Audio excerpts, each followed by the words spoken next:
Story 1. The Axeman in the Gorgiv been hiking alone for years. I usually stick to quiet trails, but sometimes I like to explore off the beaten path. Last October, I went deep into the Monongahela National Forest in West Virginia. The weather was perfect overcast, mid-50s, and I was looking forward to solitude. About 4 hours into the hike, I came across a narrow gorge, about 30 feet down to a rocky creek, with walls too steep to climb. A massive fallen oak bridged the gap. I inspected it and carefully walked across, my heart racing. When I got to the other side, I heard rhythmic thunking behind me. I turned and froze. A man, maybe in his 50s, wearing a warm camo jacket, was swinging an axe at the tree I just crossed. I shouted at him to stop. He finally looked up, and in a voice that chilled me said, "That's not my problem." His eyes were sunken and dark. He leaned over the edge and whispered, "I know these woods better than you do." Then he left. I was terrified. The tree was now unstable. My phone had no service, and the gorge seemed to stretch endlessly.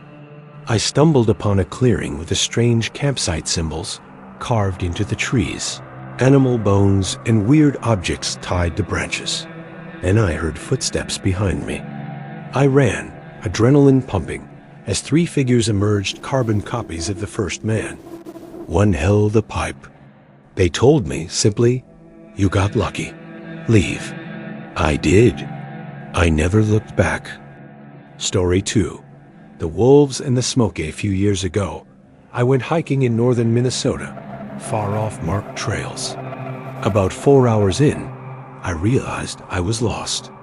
Then I heard rustling behind me, not constant, just matching my pace. Suddenly, I was surrounded by a pack of wolves, 6 or 7. Some snarled, some stared.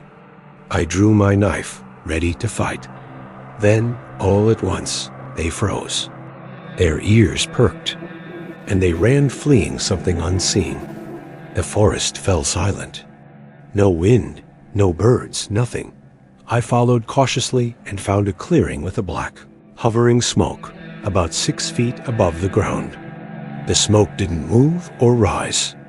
Bones, metal trinkets, and symbols were scattered around the fire pit. Something about that smoke made me feel detached from reality. It was like looking through a window, watching something I shouldn't see. I ran. The memory fades after that, just pure panic, but I made it out, shaken and alive. Story 3. The tall woman at the waterfall when I was 18. My friends and I backpacked in the Ozarks in Arkansas. Late afternoon, we were near a small creek, looking for a campsite. While walking, I saw a freakishly tall woman, at least 6'5", standing still and staring at us. Her long black hair covered most of her face. We yelled at her, warned her we had a gun. She slowly walked away. We found a camp near a deep pool, relaxed, and cooked dinner. At night, I stepped out to pee and heard leaves crunching nearby. My heart stopped. The tall woman was there, holding a machete, moving silently toward me. I fired my gun in the air. She screamed long, piercing, inhuman, and ran off. We packed quickly and ran 3 miles back to our car, not daring to stop.